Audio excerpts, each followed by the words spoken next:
Hi, my name's Ted Bailey, and this is my lab report 2 for the motion of a falling object.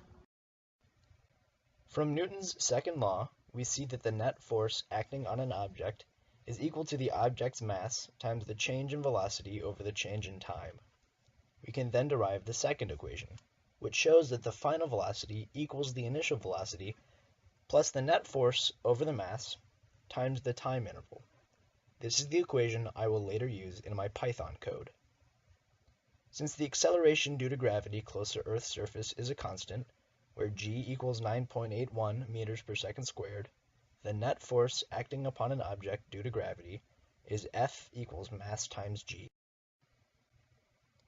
To find an experiment to model constant acceleration due to gravity, I dropped a ball from about 6 feet. There's minimal motion in the x direction since all the force acts in the y direction. When I used the program tracker, my experiment created a set of data points that, when plotted, formed a nicely parabolic graph. Next, I used vidle for Python to create a model that worked on the premise that there was no drag. I measured an initial velocity of 1 meter per second downwards since I started tracking the ball's position a little after I released the ball. In this first model, the net force acting on the object equals the object's mass times g.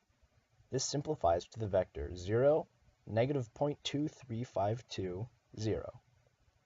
As you can see, the while loop operates on Newton's second law, constantly updating the ball's velocity and position according to the equations we can derive from F equals ma. Plotted here are the observed versus theoretical data points. Orange represents my experiment and blue represents my model.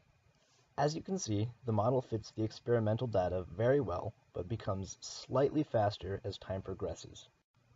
So, to eliminate the error, I created a second model that factored in the force of drag.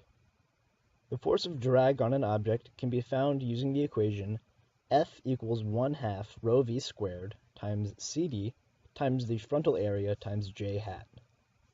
Using weight equals mass times g and this formula for drag, the new net force is slightly different from the original model.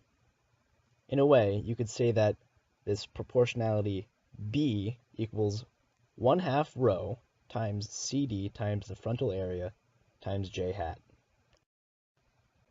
Plotted here are all three sets of data, experimental in gray, the original model in orange, and the model with drag in blue. As you can see, the model that takes drag into consideration matches the experimental data nearly perfectly. In fact, the data from the two models only differ by 4 mm after the 0.6 seconds. This minute error is within the margin of error for where I clicked on tracker, considering the quality of the video. Since the model with drag gradually becomes slower than the original model as time increases, is there a terminal velocity? It turns out that since the force of drag depends on velocity, there will be some speed at which the force of drag equals the weight of the object, and it will fall at a constant speed. But what happens if the object is thrown down with an initial velocity? In this model, I gave the object an initial velocity of 10 meters per second downwards. As it fell, the force of drag quickly leveled the curve out into a straight line. So, even when the object has a high initial velocity, the equilibrium speed will be achieved.